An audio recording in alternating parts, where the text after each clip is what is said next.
Good morning, everybody. My name is Jano Lieber. I oversee the World Trade Center project for Silverstein Properties. Welcome to 7 World Trade Center. Today you're going to hear from principal stakeholders in this historic project, including some of our top elected leaders. Mayor Bloomberg, Speaker Silver, Port Authority Executive Director Chris Ward, Larry Silverstein, the President and CEO of Silverstein Properties, Joe Daniels, the President and CEO of the National September 11th Memorial and Museum, and Daniel Libeskind, the Master Planner of the World Trade Center site. Their presentations will be followed by a photo op at that side of the stage, and following the photo, we're going to have Q&A on the World Trade Center topic. After the end of Q&A on the World Trade Center, the mayor will be I believe, doing off-topic Q&A. At the end of this event, some of the speakers are going to be in the area to answer individual questions by the press, and we also invite you to visit the 48th floor of this building where you can get a great bird's-eye view of the entire World Trade Center site. The staff who's been working on this event will escort you up to that floor. The Broadway Theater, my last reminder is please mute your cell phones. To start things off, we are going to share with you right now, before the mayor speaks, a new animation that will give you a sense of what to expect here at the World Trade Center over the next couple of years. Thank you.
Thank you, Jano, for that wonderful film. And first, let me extend a welcome to all the foreign press, as well as to the media based in New York City. We welcome all of you. Here we are, just a few days from the 10th anniversary of the 9/11 attacks. And in many ways, the past decade has been a journey that the entire world has taken and has taken with us. The international assistance and goodwill that New York received from day one has been essential to our city's recovery. Without it, I'm not sure it would have happened, and it certainly wouldn't have happened as fast or as wonderfully as it did. Sunday's commemoration will be an opportunity for all of us to come together once more. It promises to be a moment to reflect, to remember, and to rededicate ourselves to the values and freedoms that made New York a target for evil. It also inevitably will be a moment to take stock of just how far our city has come since that terrible September morning. The road we've traveled over the past decade hasn't been smooth, and it hasn't been straight. It never is. But our administration has worked very hard to keep the rebuilding of the World Trade Center moving forward, even though we don't have control over the site. And now, as you can see outside these windows, Daniel Libeskind's master plan for this site is coming to life at a quickening pace. One World Trade Center, which eventually will stand 104 stories, has reached the 80th floor and is adding a new floor every week. In May, Condé Nast agreed to be the building's anchor tenant, a major vote of confidence in the future of the World Trade Center. On the eastern edge of the site, Tower 4, which eventually will be a 64-story building, is now at the 40th floor. The city and Port Authority both plan to occupy space in that building once it's completed by the end of 2013. The tower also will be home to the new World Trade Center Police Precinct and staffed with more than 600 NYPD officers. Below-grade work has begun on a Frank Gehry-designed performing arts center that will include a 1,000-seat theater and serves as the World Trade Center's cultural anchor. And we're hopeful that the performing arts center's construction will begin in earnest once the temporary path station that now occupies that space is removed in 2015. On the southern edge, the demolition of 130 Liberty Street is now complete. Terrible tragedy of 2 firefighters who died there. But I'm happy to say that, other than that, the site, for all of its complexity, has been done without one fatality. We don't need any more death and destruction at this site. Too many people lost their lives back on 9/11, and safety has to be our number one concern. The demolition of 130 Liberty Street is now complete, which makes way for the eventual development of Tower 5, and which also allows us to finish construction of a security facility that will screen vehicles entering the site, and development of the Santiago Calatrava designed transit hub, once marred by significant delays, is now well underway. Now, so many people deserve credit for this progress, and at the top of the list are Larry Silverstein, the governors, past and present, of New York and New Jersey, the Port Authority, and Assembly Speaker Shelley Silver. As we approach the 10th anniversary of 9/11, the most encouraging of all is the progress at the new 9/11 Memorial and Museum, the spiritual and emotional heart of the site. Fulfilling a commitment that we made several years ago, we will hold a ceremony on this Sunday on the Memorial Plaza. Then on Monday, we will open the Memorial Plaza to the public, and anyone can reserve free visitors passes by going to the Memorial's website at 911memorial.org. As chairman of the Memorial and Museum, I can tell you that we've worked very hard to keep the project on schedule to open for the 10th anniversary. And I did want to especially thank Port Authority Executive Director Chris Ward and Joe Daniels, the president of the Memorial and Museum, for their hard work in helping us get there. So far, we've raised more than $400 million privately from 600,000 contributors from all 50 states and 41 countries. This remarkable generosity, I think, not only demonstrates the deep connection that so many people feel to this tragedy, it also reflects their strong desire for a memorial that's beautiful and inspirational and will tell the powerful story of 9/11 for generations to come. And I can assure you, you will not be disappointed. The memorial's design was selected from a competition that included more than 5,000 entrants from 63 nations.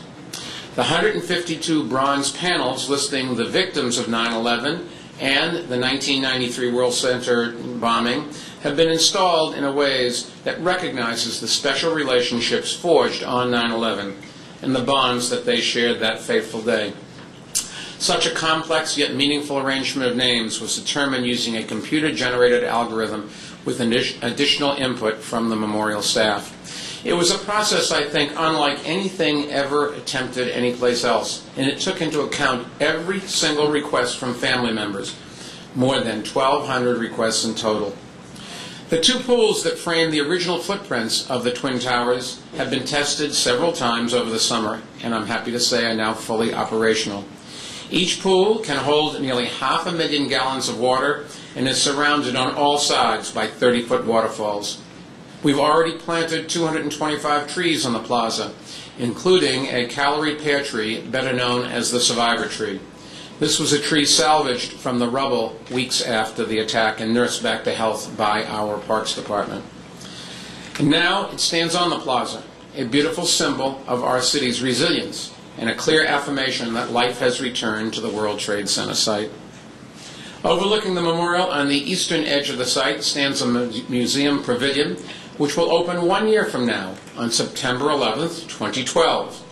The pavilion will be the entrance to the main exhibitions, which we've already begun to fill with important objects associated with 9/11. And that includes the massive trident columns that help form the base of the original Twin Towers, and what's known as the last column, the last steel beam removed from the site. Over the summer, I was there when a crane lowered another powerful artifact into the museum's pavilion, a fire truck used by Ladder Company 3 in the East Village, which suffered terrible casualties on 9/11. The steel for the museum is already in place, as is the steel for the memorial. Combined, that amounts to 8,151 tons of steel, which is more than what was used to build the Eiffel Tower. Let's also not forget the progress we're seeing at the World Trade Center is just a microcosm of the revival taking place through Lower Manhattan. 10 years ago, people thought it would take decades for downtown to recover, if it ever could. They predicted businesses would flee and never return. They said crime would retake our streets. But we had more faith in our city, and we had faith in New Yorkers. We laid out a vision for a Lower Manhattan that was more vibrant, more dynamic, and more full of life than ever before. And we spent the past years turning this vision into a reality. We've invested $260 million in parks downtown. We spent $165 million reconstructing streets and $127 million building new water mains. We've created some 4,000 new school seats, and those investments have started to pay off in a big way. There are now more businesses operating in Lower Manhattan than there were on September 10th, 2001. And there are now more people living in this neighborhood than at any time since 1920. Amid this tremendous influx of new life, we will pause on Sunday to dedicate a memorial to those lives who are no longer with us. It will be a memorial that we can all be proud of, a memorial that will help us honor the obligation we have to the thousands of victims of 9/11. But perhaps there is an even greater tribute that we can pay to these innocent souls. It is the continued rebuilding of the World Trade Center, to continue fueling Lower Manhattan's historic comeback. And I have to tell you, nothing makes me prouder as mayor of this great city to know that we've accomplished that right now in spectacular fashion. This is what we owe to those that died, to have a better life for their loved ones, those they left behind. Now, let me turn the floor over to a true champion of Lower Manhattan. He has been instrumental in helping everyone involved in the World Trade Center site find common ground and keep construction moving forward.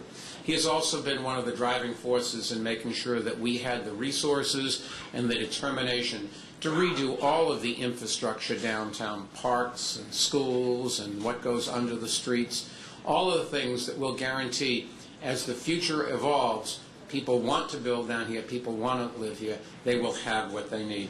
Assembly Speaker Shelley Silver.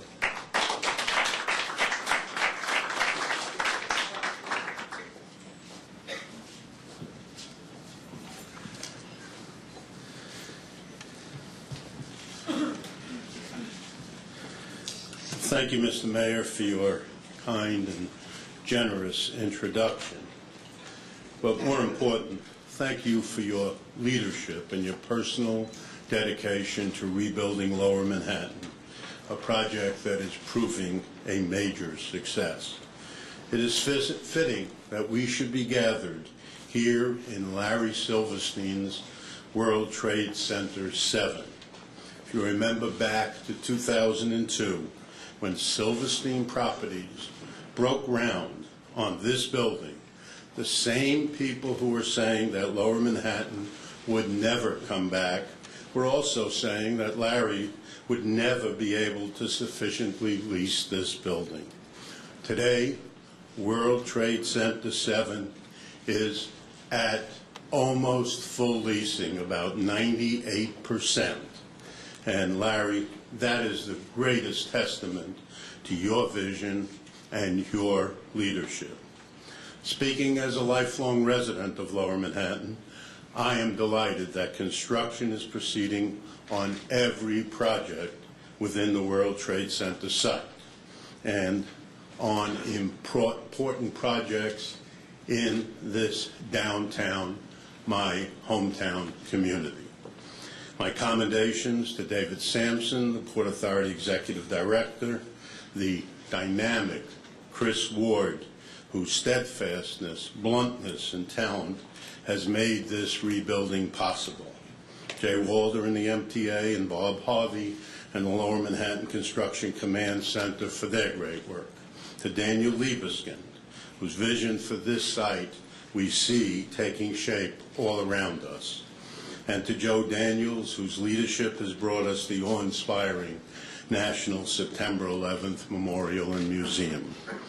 I'd also like to recognize Michael Arad, whose designs have been outstanding. And to Liz Berger, whose Downtown Alliance has helped the rest of the downtown business community grow to match what's happening here at Ground Zero. What makes this rebuilding effort so incredibly unique is that it is not only the largest urban construction project ever undertaken, it is profoundly noble endeavor, one in which so many of us are deeply and personally invested. That's why I have continually stated that there is a national and moral obligation to see this project through to completion. And it is why I've used my position as Speaker of the Assembly and as the Assemblyman who represents this community to say some of the difficult things that needed to be said so that the project would always be moving forward. Today, the transformation of Lower Manhattan is nothing less than spectacular. In a place legendary for its business and financial gains, we have tens of thousands of young families raising their children, excellent new elementary and secondary schools, outstanding playgrounds, parks and gardens, including Governor's Island and the East River Esplanade. And we will soon have a performing arts center that will be a jewel of this community. Obviously, we'll need your help again, Mr. Mayor.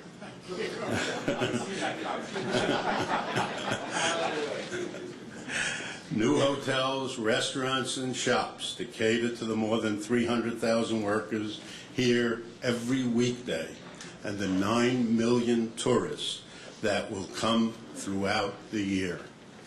Where Goldman Sachs built its new headquarters, Condé Nast is preparing to set up shop. And the amazing diversification of our downtown economy continues. Partnership was always the key ingredient. A great partnership is what we have.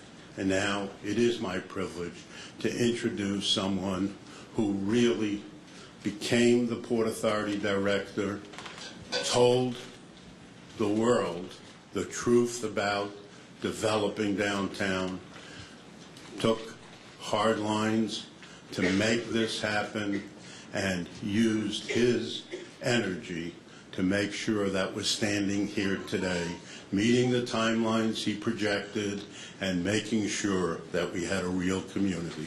I speak of Chris Ward, the Executive Director of the Port Authority.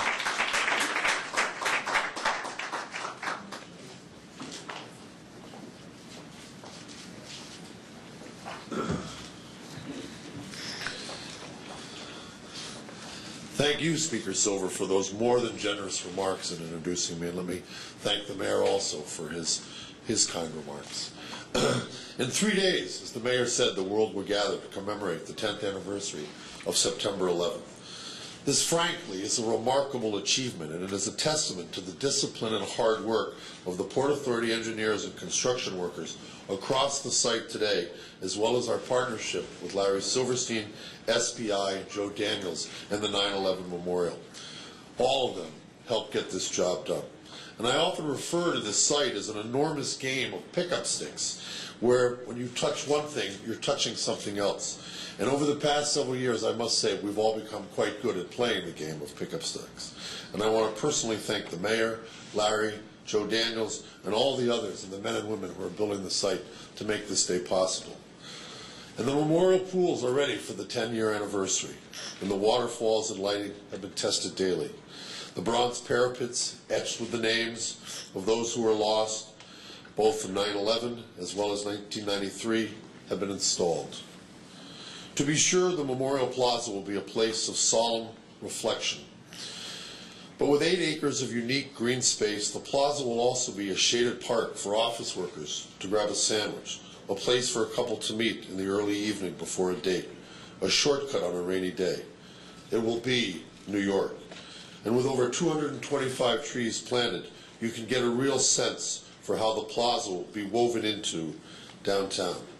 The Port Authority is also building the magnificent Santiago Calatrava transportation hub, which we believe will redefine the commuter experience for the community that serves downtown, connecting 13 subway lines, 33 bus routes, the PATH system, and a ferry terminal, the most mass transit connectivity in the city, and one of the guiding reasons why Condé Nast chose this as their location. It makes Shelley Silver's community the hub of a whole new downtown, and his leadership taking us through what has been a difficult 10 years has been a guiding example of what politicians must do in the face of difficult times. And finally, with One World Trade Center, New York will have a new exclamation point in its skyline. New Yorkers take pride in their skyscrapers, and as the building reaches its towering apex, it will become a vital part of this city's daily life. As the mayor said, we are now on the 80th floor. One World Trade Center is now the tallest building in Lower Manhattan at more than 960 feet above street level, surpassing 40 Wall Street. Floor slabs for One World Trade are at the 71st floor, and glass and curtain wall is rising to 52. Along with our partners, the Port Authority has been building a vibrant city within a city, a beautiful and solemn memorial, and a massive transportation hub, the tallest skyscraper in North America, and the critical infrastructure to support it all.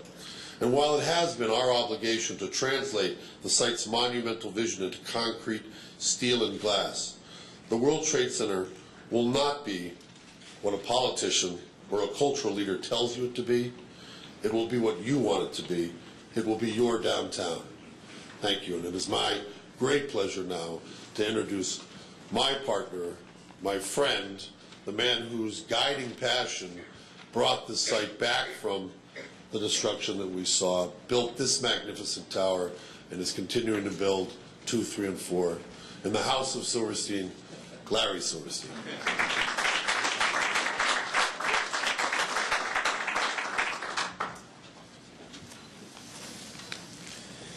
More than enough accolades to go around. Thanks, Chris.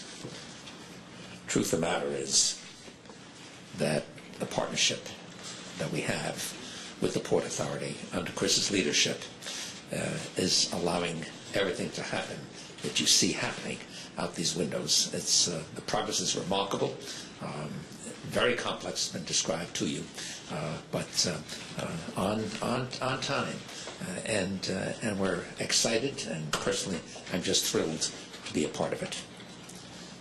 It hasn't been easy, but we are here. So, reshaping this skyline has been a challenge of many lifetimes, but we owe so much to Mayor Bloomberg, to Speaker Silver, to Chris, to Joe Daniels,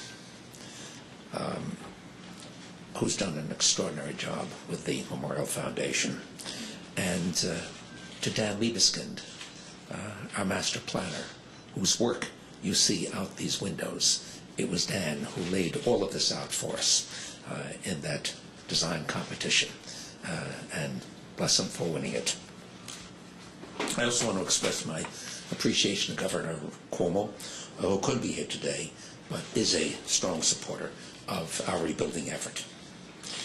Looking at this area now, it's hard to remember that 10 years ago, many were convinced that Lower Manhattan was finished as a business district. I can tell you that I personally never wavered on downtown. I've been in the business for 50 years and long ago learned never to bet against New York.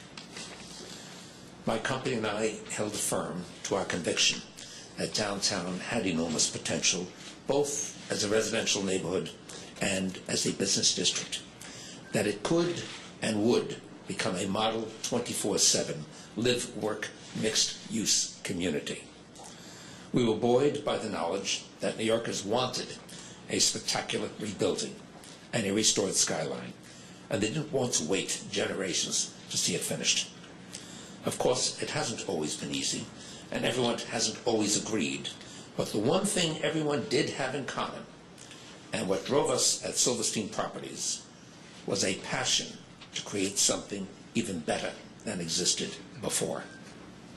After 9/11, it took some time to develop a plan that reconciled all the different goals that New Yorkers had for a rebuilt Trade Center site, beginning with an appropriate memorial that will honor the memory of the 2,752 people who died here on 9/11. For me, that includes 4 Silverstein employees who had a total of 6 children among them. Dan Liebeskind's Memory Foundation's master plan did reconcile everyone's goal in a very meaningful way. It turned half of the site into the public space, and by reintroducing Manhattan's historic streets through the site, the Liebeskind plan ensured that the World Trade Center would connect seamlessly to the surrounding neighborhoods. The plan called for the entire site to be top tier from an architectural and sustainable design standpoint, and added new public elements like an iconic transit gateway to Lower Manhattan, a performing arts center, and a lively retail streetscape. It also ensured that we could rebuild the core of downtown's office district, which had been destroyed by terrorists. Today, for the first time since 9/11, every part of the new World Trade Center is under construction. More than 30,000 construction workers shape millions of tons of concrete, steel, and glass into iconic buildings that will soon reclaim New York's skyline. The memorial is on schedule to open on the 10th anniversary this Sunday. As you will see when you look out the windows, the foundation work on 2, designed by Norman Foster, and 3, World Trade Center, designed by Richard Rogers, is complete, and each building has reached sidewalk level. Work on the transit hub is also well underway. One World Trade Center has reached over 80 stories and is now the tallest building in Lower Manhattan. Today, 4 World Trade Center is 50 stories high, and like 1 World Trade Center, will top out in April of next year. And when these buildings open in 2013, our skyline will have been restored. I've never been involved with the World Trade Center. I'm sorry, I have been involved with the World Trade Center for more than 30 years now, having signed a lease in 1980 to build the original 7 World Trade Center. Making a success of this rebuilding effort and strengthening this neighborhood is also extremely personal to me. We are at a pivotal moment in downtown Manhattan's reemergence, with the impressive construction progress all across the World Trade Center site, the opening of the Goldman Sachs headquarters, the success of 7 World Trade Center, which is leased up to an exciting mix of top-tier companies, and with Condé Nast's decision to move its headquarters to 1 World Trade Center, the world has really begun to take notice of what is happening downtown. They are seeing that downtown has a bright future, in part because great companies want to be in high-tech green buildings right next to the best mass transit and dynamic residential neighborhoods filled with creative talent. This is all that's happening because New Yorkers refused to give up. New Yorkers believed that we could and would create a World Trade Center in the heart of a new downtown that is even better than it was before. And I sincerely hope that all of you in this room will view our work here as in some way fitting as a tribute to New Yorkers who have gone through so much in the last 10 years. Together, we are building a new downtown that is an even better place for future generations to visit, to work, and to live. Thank you very much. And now, the man who's really done an extraordinary job as President and CEO of the 9/11 Memorial Museum, Joe Daniels. Joe.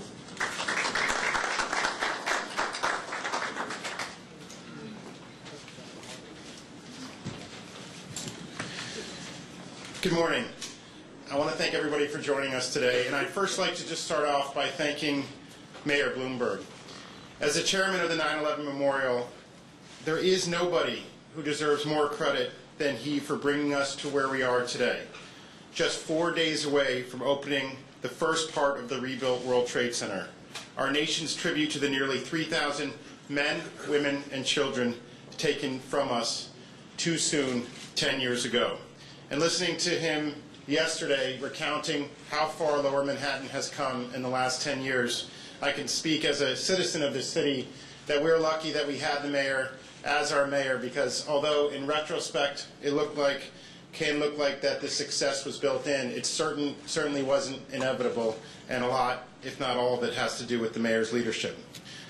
Not all of it, because I also want to thank Speaker Silver, who also has a long-standing vested interest in revitalizing this very special part of the city. His dream for Lower Manhattan and for downtown is truly unmatched. I want to thank Larry Silverstein, Jano Lieber, for their commitment to rebuilding this site. Silverstein Properties, through this building, through their commitment to the memorial, has demonstrated a spirit of resilience that set a truly admirable example for all of Lower Manhattan and all the other companies that have now come back to the site. I also want to thank Chris Ward. Everyone has said great things about Chris, so what I'll just say is, I think someone once said that there's a test with someone that if you can sit down and have a beer with them, it makes a real difference. And this project has been a challenge from the beginning, but Chris Ward is someone that cares about this project, has a huge human heart, put his life into rebuilding this site, and it's something that he and his family should be very proud of. The memorial will be dedicated to the family members of the victims on this September 11th, beginning a new chapter in the history of the city and our nation. It will be the very first time that these families will be able to touch the names of their loved ones, now inscribed in perpetuity on sacred ground. It is Michael Arad's vision, this notion of grouping together people who shared experiences in life, that makes this memorial unique to any other memorial that's ever been built or probably ever will be built in the world. I just want to acknowledge Michael, who's here today.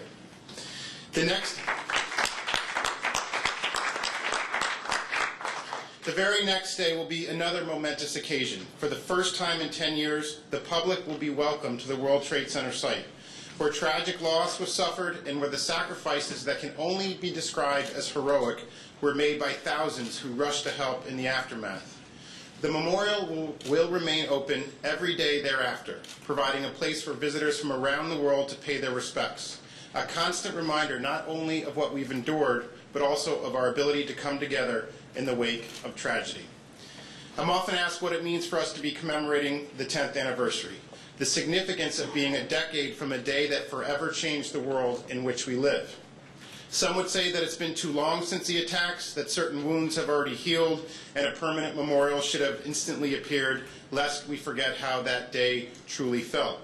Others say it's too soon, citing iconic landmarks like the National World War II Memorial or the USS Arizona Pearl Harbor Memorial that didn't emerge until many more years after the events that they commemorate.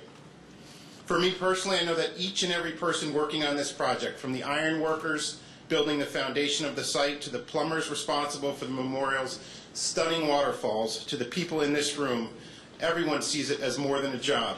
Success was never built into this site, but we are 100% committed to getting it right. And I believe that this commitment is strengthened by the fact that this is the right time. The undeniable importance of the 10th anniversary for victims, family members, survivors, and everyone around the world impacted by the events of 9/11. There's an equally undeniable sense of hope at seeing the progress at the site. New towers rising into the skyline, surrounding Michael Arad and Peter Walker's beautiful memorial.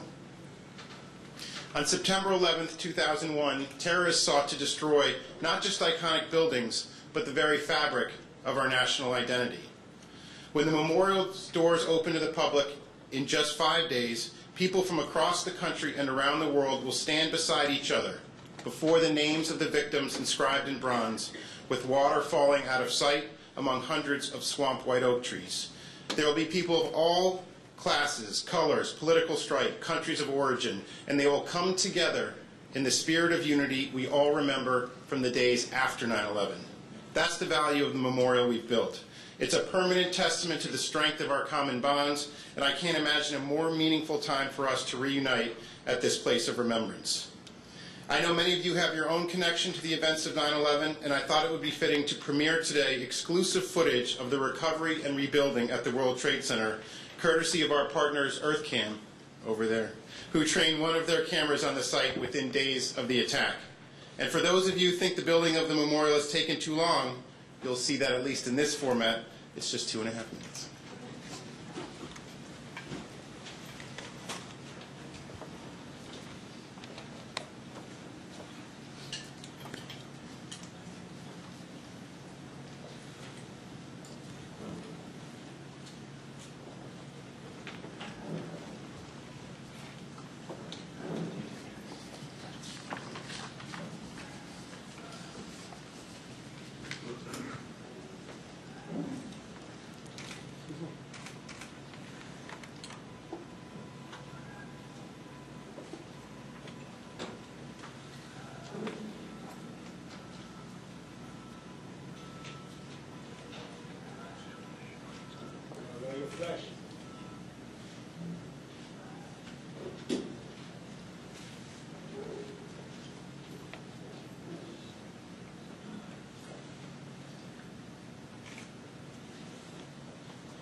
As New Yorkers with a deep invested interest in the growth of our city, you're all a part of building this memorial.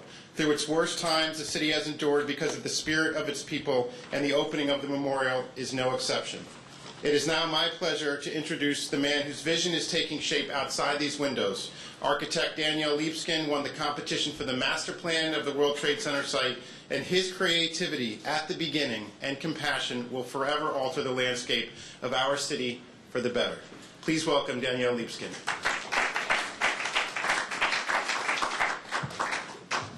Thank you so much. It's another moving milestone, because when we think of anniversaries, we think of what they signify. I'm often asked, where was I on September 11th? You know, I lived in Germany, in Berlin, for 13 years.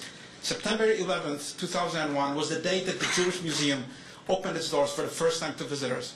And I remember going to my studio that day and saying, you know, I don't have to think of history, because people can enter the building and think of German Jewish history themselves.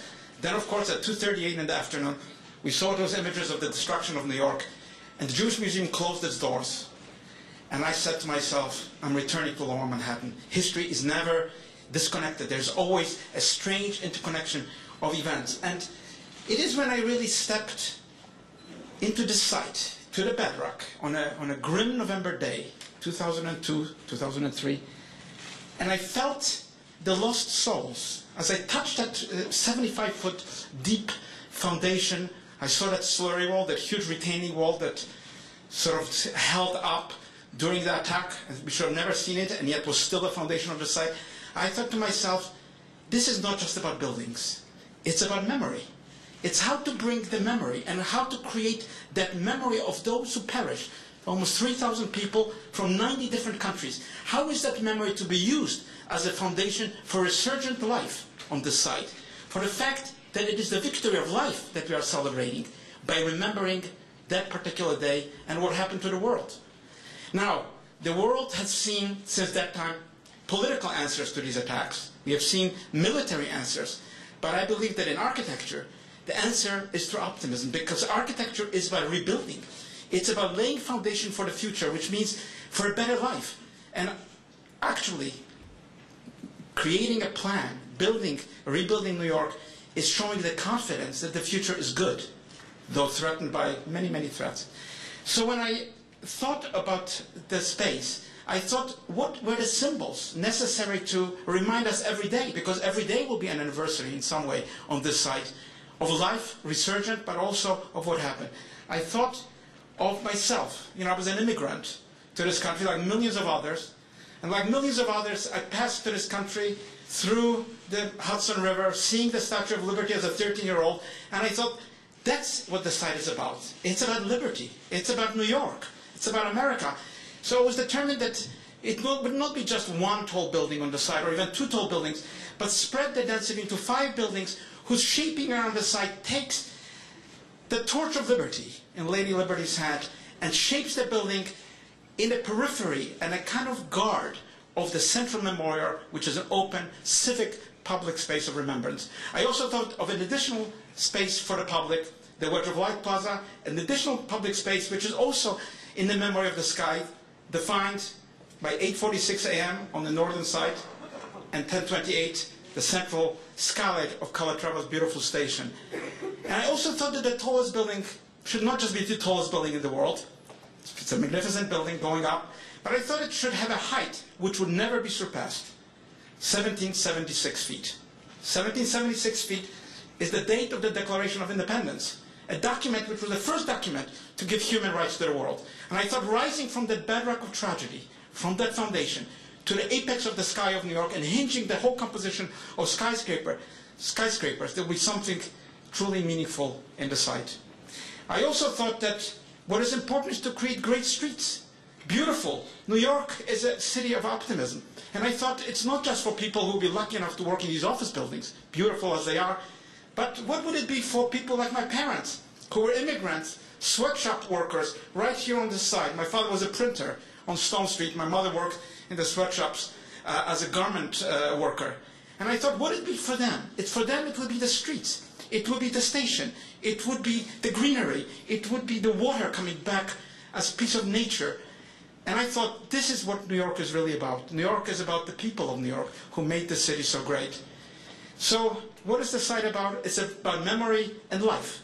It's about the victory of life over these events. And it's about the people of New York.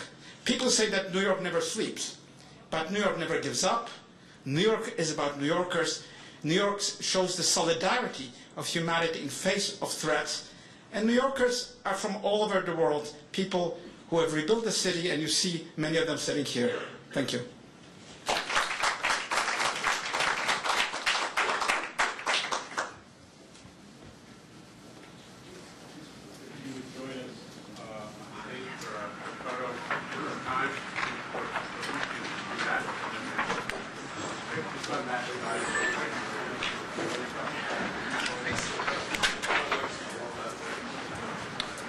Sorry, can you just grab mine? Yeah, sure. You want to? Mayor in the center. Mayor in the speaker. Thank you, guys.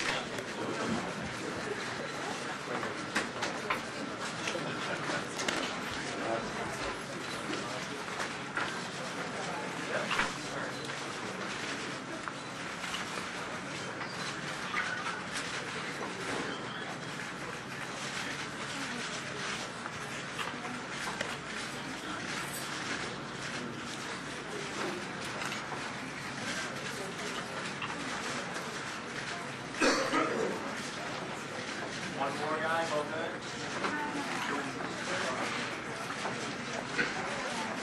All right, thank you, everybody. For now.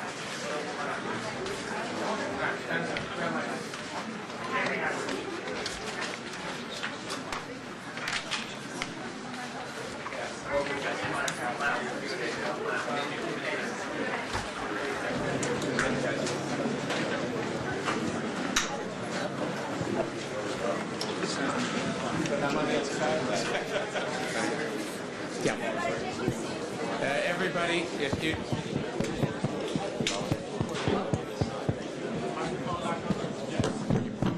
There you go.